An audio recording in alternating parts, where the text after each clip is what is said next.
He tapped 5 times on the woman's hand, and the police dog froze mid-step. If this already made your blood boil, hit like and subscribe right now, because stories like this are still happening and the world needs to hear them. The crowd inside Union Station moved like a restless sea of strangers, but Detective Malik Carter stopped when his partner, a trained police dog named Rex, suddenly stiffened. The animal's ears rose, body locked, eyes fixed on a small black boy standing beside an elegant white woman in a blue coat. The boy couldn't have been older than 8. His expression was calm, too calm for a child that young. Malik frowned. Rex only reacted that way when something was very wrong. The detective followed the dog's gaze and saw it. The boy's fingers moved in a rhythm. 5 quick taps on the woman's hand, then a pause, and again 5 taps. Subtle, deliberate, like a code. The woman leaned down, whispering something with a tight smile. Her hand clamped around his wrist, so hard that Malik saw the boy flinch. Every instinct screamed danger. Malik bent slightly. "Easy, boy," he whispered. But Rex's low growl told him this wasn't about fear. It was about distress, something the dog could sense. But the crowd ignored. The woman tugged the boy's hand. "Come along, Deshawn," she said sweetly, though her voice trembled underneath the fake calm. Her companion, a tall man with slicked hair, waited near the train platform, clutching a black backpack like it contained his entire life. Deshawn's eyes lifted for only a second, meeting Malik's. In that instant, the detective saw pure terror. Not the fear of being lost, but the fear of being owned. The boy quickly looked away, lowering his head as if trained not to speak. Rex gave a short bark, breaking the silence. Passers-by turned briefly, then moved on, unaware that a silent cry for help had just echoed between a child and a dog who understood it. Malik's hand hovered over his badge. He hesitated only a moment before murmuring, "Stay close, Rex." Because sometimes instincts see what eyes refuse to, and something about that child's quiet desperation told Malik Carter this was no ordinary family trip. 3 weeks earlier, Deshawn Wilson had been playing in his grandmother's small backyard in Detroit, chasing a red rubber ball across the patchy grass. His grandmother, Imani Wilson, was inside baking cornbread, humming an old gospel tune that always made the house feel safe. Then a white van rolled up to the curb. 2 people stepped out, a man and a woman dressed neatly, holding clipboards. Their smiles looked official, like people you were supposed to trust. "Deshawn," the woman asked gently, "your mother had an accident. Honey, we're here to take you to her." He froze. His grandmother wasn't home, and fear whispered that something wasn't right. But they said the words, "your mother," and for a child who missed her, that was enough to break his guard. He climbed into the van. The door shut. That was the last time Deshawn saw his street. When he woke, he wasn't in a hospital or his mother's house, but in a large hotel suite with drawn curtains and a different set of clothes laid out on the bed. The same woman, now in a silk robe, spoke softly but firmly. "From now on, you call me Mom," she said. "And him," she nodded toward the man, "that's Dad." Her name was Margaret Whitefield, an adoption consultant. At least that's what she told people. Her husband, Richard, played the perfect businessman. They smiled like parents, but treated Deshawn like a possession. The first night, Deshawn cried quietly. The second night, he learned that crying wasn't allowed. Richard's cold voice still echoed in his mind. "You smile when I tell you.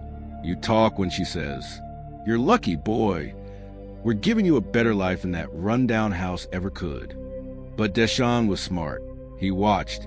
He listened. He remembered everything. Phone calls about deliveries, whispers about clients, and the word that made his stomach twist, shipment. When he once asked what it meant, Margaret's smile turned sharp.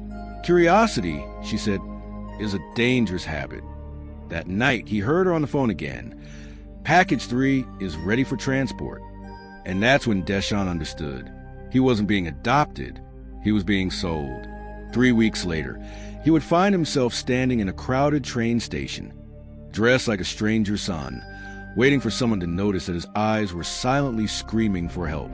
The whistle of the 3:30 train echoed through the station, sharp and hollow, cutting to the chatter of travelers. Detective Malik Carter stood just out of view as the family boarded, the woman, the man, and the boy who wouldn't raise his head. Rex's paws shifted anxiously on the tile. The dog's eyes never left Deshawn, even as the crowd thickened. Malik had worked with Rex for 7 years, and never once had the animal refused command. Until now. Something's off, Malik muttered under his breath. That boy's terrified. He followed at a distance, boarding the same train just before the doors closed. The rhythmic clatter of wheels against steel filled the silence as Malik took a seat 2 rows behind them. The couple looked perfect on the outside, polished, composed, expensive. But no amount of designer clothing could hide tension that deep. Margaret kept her hand on Deshawn's shoulder like she was holding him in place. The man, Richard, clutched his black backpack tight against his chest. Every few seconds, his eyes darted toward the window, scanning reflections, checking for eyes that might be watching. Deshawn sat perfectly still, staring at his shoes. But when Rex moved quietly down the aisle, the boy's shoulders trembled. He knew the dog was close, and for a brief second, hope flickered in his eyes. Malik spoke softly into his small radio. Unit 12, Carter. I may have a possible child abduction. White couple, black child. Platform 12, train 247 heading north. The reply came cold and mechanical. Negative, Carter. No warrant, no probable cause. Observe only. He gritted his teeth. Paperwork always moves slower than danger. Across the aisle, Margaret leaned close to the boy. Remember what we practiced, Deshawn, she whispered.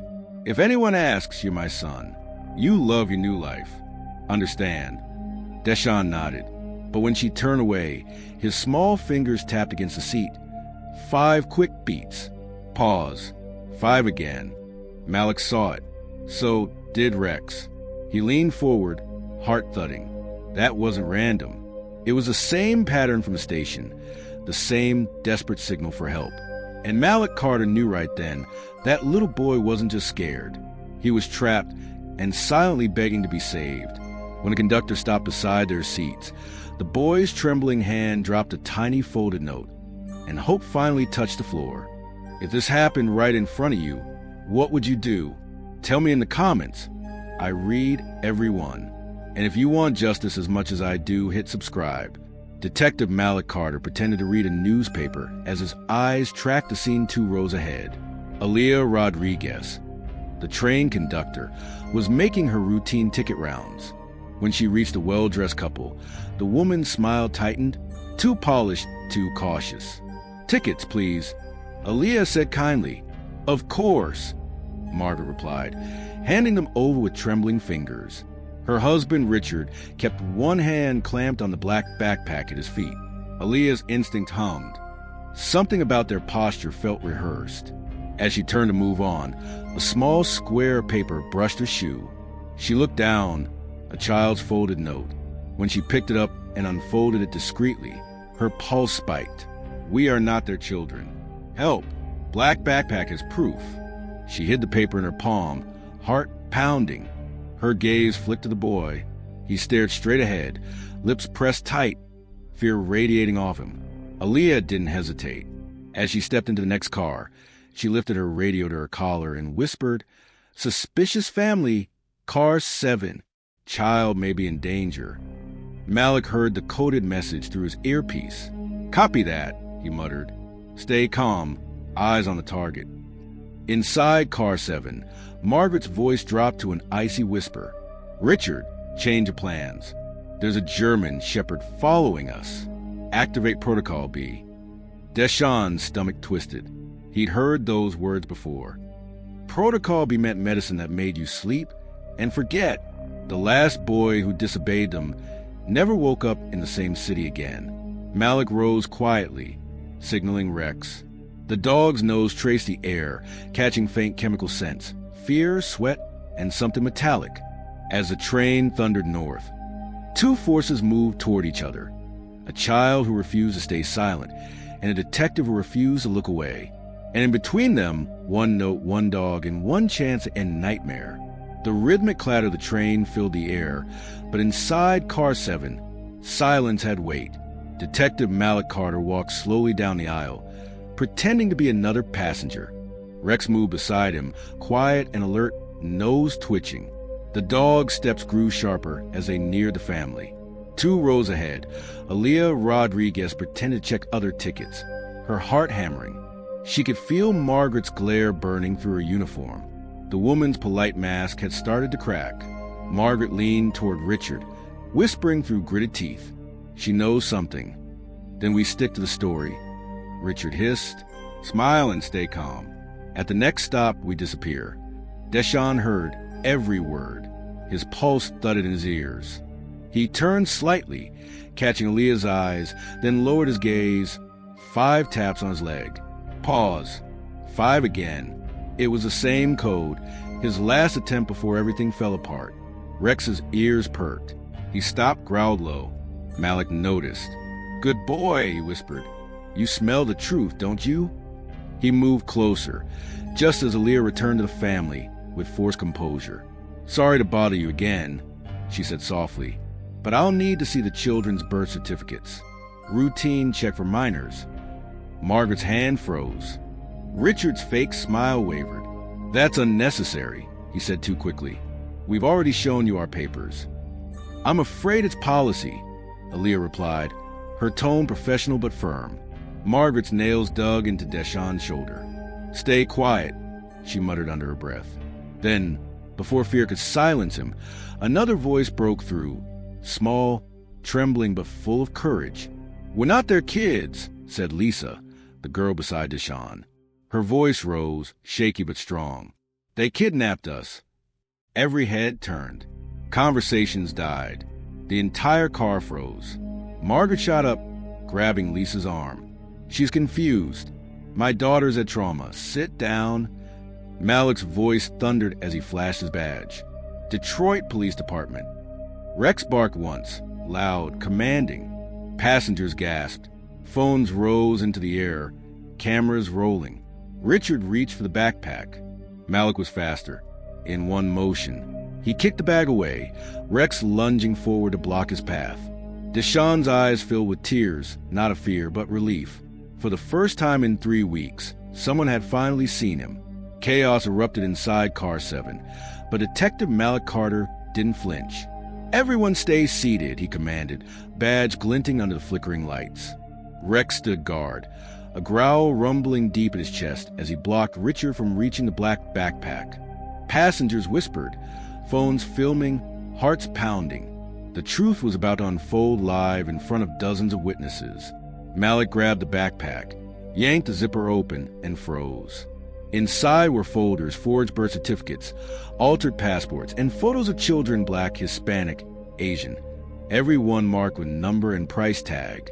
"Dear God," Malik whispered. "It's a trafficking ledger." Richard lunged forward desperate, but Rex intercepted, forcing him down with a snarl that silenced the entire car. Margaret's voice cracked. "You don't understand. We saved these kids from poverty." Deshawn stood up slowly, trembling but unbroken. His small voice carried through the cabin. $45,000 isn't saving, ma'am. It's selling." The words hit like a thunderclap. Gasps rippled through the passengers. A woman covered her mouth. A man shouted, "Call the police!" Malik met Deshawn's eyes far older than 8 years should ever be. "You're safe now, son," he said softly. Margaret tried to pull away, but Aaliyah stepped forward, voice cold. "Sit down before I make sure this train doesn't move another inch." Malik clicked his radio. "Dispatch. Confirm active kidnapping and trafficking. Train 247, Car 7. I repeat, Car 7.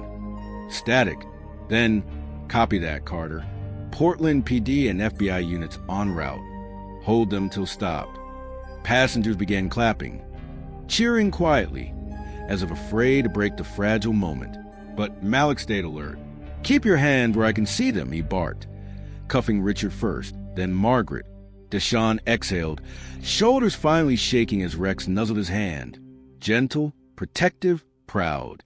For 3 long weeks, he had memorized every face, every phone number, every password whispered by his captors. Now it would all matter. Aaliyah knelt beside him.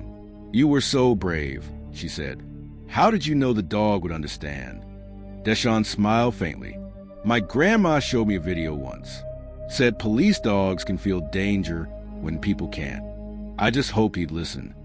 Rex barked once, tail wagging as if answering him.